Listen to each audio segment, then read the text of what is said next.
If you've ever been told you're being too soft or coddling your child for acknowledging their emotions, how do you respond? Today we're diving into a powerful parenting concept, co-regulation, and why it's often mistaken for coddling.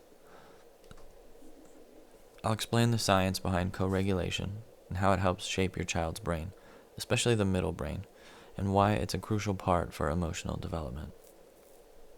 We'll also explore how co-regulation helps children not only calm down, but actually co-create meaning out of their emotional experiences.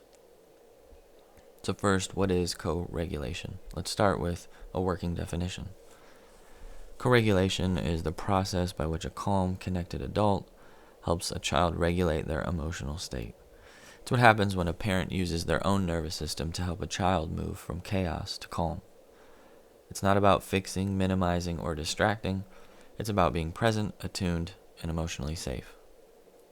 This is very different from coddling, which is often defined as protecting or overprotecting a child from discomfort or shielding them from natural consequences. Coddling can sometimes prevent growth, but co-regulation fuels it. According to the triune brain model, our brain has three basic layers. The reptilian brain, which is geared towards survival and asks the primary question, am I safe? The limbic or middle brain, which is responsible for emotion and memory, asks the primary question, do I belong? And the neocortex, which is responsible for logic and reasoning, has a primary question, am I loved? So co-regulation mainly supports the middle brain, where emotions and relationships live. When we co-regulate, we're helping to wire a child's emotional system to associate strong feelings with safety, connection, and support, rather than danger or shame. We also allow the child's brain to answer that question, do I belong, with a yes, especially in this relationship, and even with these big feelings. Over time, this builds emotional intelligence, resilience, and the capacity for self-regulation. So this is where Dr. Bruce Perry's model of the 3 R's of regulation is so powerful and such a practical tool for parents. We use a picture of an upside-down triangle to show the 3 steps of regulating, going from the bottom upwards. It actually mirrors the triune brain in action. Regulate corresponds with the lower brain. We must first calm the nervous system. Relate engages the middle brain, using connection to restore emotion. Only then can we use reasoning, by tapping into the thinking brain or neocortex. So when your child is in meltdown mode, trying to reason with them first often doesn't work, because their thinking brain isn't even online yet.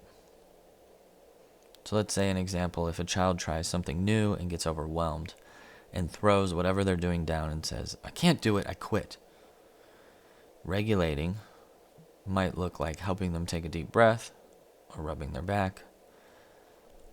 As they begin to regulate, relating might look like offering an example of understanding, such as, I can see this is really hard. It makes sense to be frustrated when you don't get something right at first because you really want to do well at it.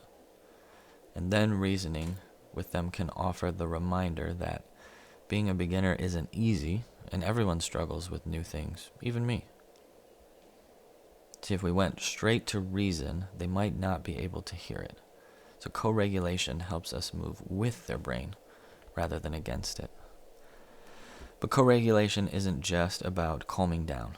It's also about co-creating meaning around an emotion. When a child feels something big, like fear or anger or shame, we have a chance to help them understand it and give emotional granularity, both the ability to name and explore their inner world and the ability to put the level or the intensity of this emotion into context. Instead of, I'm so mad, this is the worst day of my life, they might say, I felt disappointed when my toy broke and frustrated because I couldn't fix it. That's co-creating meaning and emotional intelligence being built in real time. One reason this idea is so powerful is because change in behaviors and view of self is so often the most potent in moments of high emotion. So change happens with high emotion. So if we can help navigate big emotions to a path towards growth and change by making meaning out of it, it's more likely to stick. And your child begins to see themselves as strong and capable of dealing with the hard. So some people hear emotional validation and think, oh, that's just coddling. But here's the difference. Coddling shields a child from emotion. Co-regulation helps them move through it. You're not protecting them from life, you're preparing them for it. So the next time your child is melting down, or you see a behavior that you might consider negative, remember this: your calm presence isn't spoiling them, it's shaping their brain, their nervous system, and their capacity to understand themselves and others. So if this resonated with you, give it a like and share it with a parent who might benefit from it too.